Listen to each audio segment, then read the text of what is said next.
Hello and welcome to episode 13 of In Pursuit of Clarity, entitled Feinstein and AOC, Old Scammer Meet the New Scammer.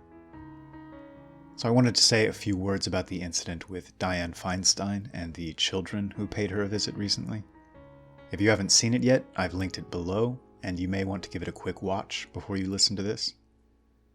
I think this event was important because it's so clearly illustrative of the situation in the nation at large, and increasingly the world at large. It's a microcosm of the broader picture. If we pull back a bit, we might describe it something like this. Some naive and impressionable minds, short on life experience but high on energy, are programmed by adults and authority figures they trust into believing something horrible is happening or will happen if X, Y, and Z actions aren't soon taken. These X, Y, or Z actions happen to be carefully planned to siphon power and wealth from certain groups and demographics and transfer them to others. But the children don't know this, or know enough to understand how the world works in these regards. They've been taught that this is the good and moral path forward, and believe that they understand that those standing in the way are doing so due to greed and selfishness and other character defects. Now, of course, there is plenty of greed and selfishness on both sides of these issues, but this is also entirely beside the point here. The point here is that gullible and overly impressionable minds are being manipulatively filled with a storyline that causes them to fight for the interests of their handlers. The leaders of the groups to which these children belong, including the adult with them during the incident, have no doubt spent years drumming scripts to recite into these children's heads. Children far too young to understand these issues or the complexities involved. They're prompted to do so by the funders and organizers of these larger social movements, who in turn are prompted by those who have the most to gain from this reshuffling of our economy and energy sector. The changes this Green New Deal and others like it seek to make may be untenable, even impossible, and the attempt may cripple our nation. But none of this matters to those who started this ball rolling. And I really and truly mean this. I've come to know that those pushing policies like this, if you trace them back to their center or root and find the most vested interests, you'll find they couldn't possibly care less about the future of the nation. And that's not what any of this is about to them. They're the most dangerous combination of psychopath and parasite. And these large-scale overhauls that happen periodically are designed as overt power plays to strengthen their hand and weaken their foes. I ask this: how are these children different from an Alexandria Ocasio-Cortez, or a Cory Booker, or Kamala Harris, or even a Maxine Waters? There's the age difference, sure, but little else. These are impressionable and gullible minds that are so easily programmed with mush and nonsense, in part due to incompetence, but in larger part due to the fact that they simply don't care enough to deeply understand the issues of which they speak. Is there anyone who thinks that Maxine Waters goes home at night fretting about what she can do to improve the nation and the lot of its citizens? Or that a Kamala Harris loses sleep at night over the plight of the working class? These people all have teams of handlers, and these handlers formulate their policy, their speeches, coach them on how to speak, even their mannerisms and dress.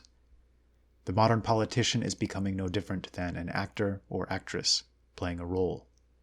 They're the front company, the brand image, and nothing more. They're the style, where the actual substance is coming from elsewhere. And they're meant to be a mask, covering something so foul the public would certainly reject it if it were ever seen clearly for what it is. They're the interface mechanism between a corrupt and parasitic cabal and the rest of the world. This was the case with these children. They were being used as a branding mechanism for the purposes of optics, in that most shameless and disgusting way of which only the far left seems capable. They've been taught to wield their emotion as a weapon, a bludgeon to essentially force others to do what you ask, or risk being labeled as a monster? Is there any lower form of politics? And of course, the most distressing bit of all of this is that it works.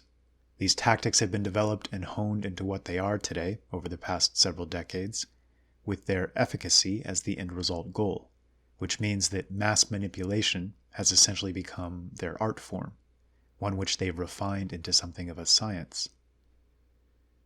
Our political system has become a wholly corrupt clown show, with the actors and actresses selling their souls in exchange for regular airtime and appearances on this show. And it's important to start voicing this, being very clear about just how bad the situation is and just how far we've fallen, to help ensure we don't fall back into the illusion that these are public servants, fueled by the desire to improve their nation and the lives of their citizens. I'm sure many of them started out this way, and there does seem to still exist that exceptional case that does fit this description. But it's important to acknowledge that this corruption is structural and all-pervasive, meaning the system as a whole is now oriented towards pulling up through the ranks those most willing to compromise themselves to serve their moneyed masters, and sidelining and marginalizing all others, those that aren't skilled at the art of acting, or refuse to act. The fact that the, quote, public servants, end quote, whose salaries are in the low six figures per year, can routinely amass millions, even tens of millions, in the case of the Nancy Pelosi's and Maxine Waters of the world, is one of the biggest scandals of our age. Yet it goes almost entirely undiscussed in the public forum. Feinstein herself has well over 100 million to her name. She's either very good at budgeting her $150K per year salary, or she's helped pioneer similar deals to this one in the past, herself, to accrue her windfall profits. And this is another irony here.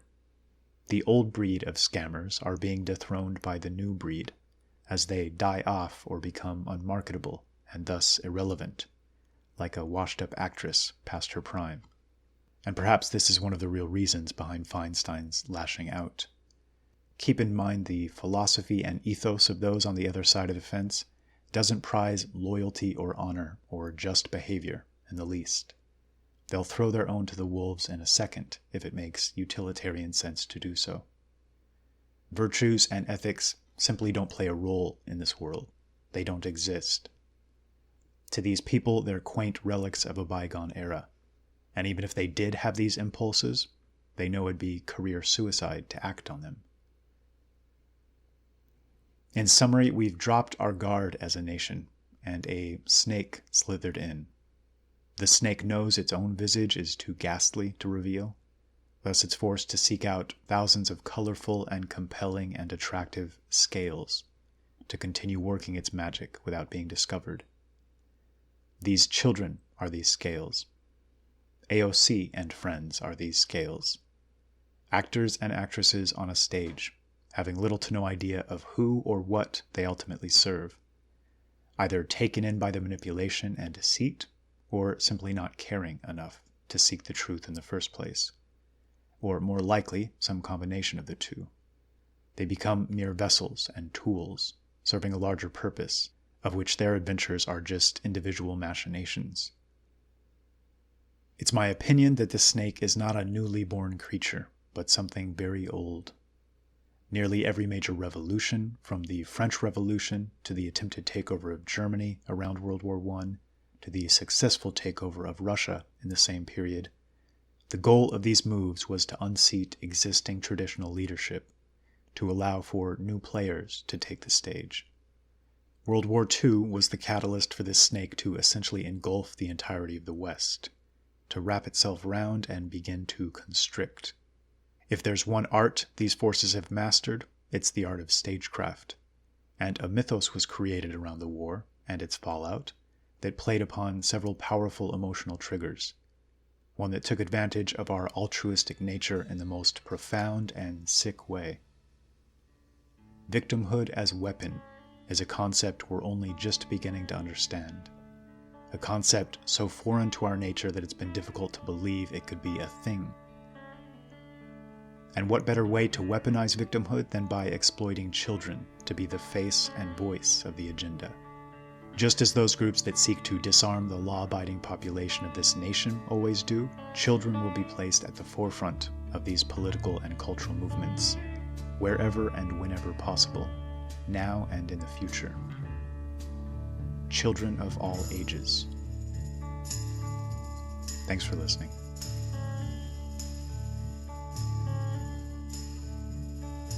This is the end, beautiful friend. This is the end, my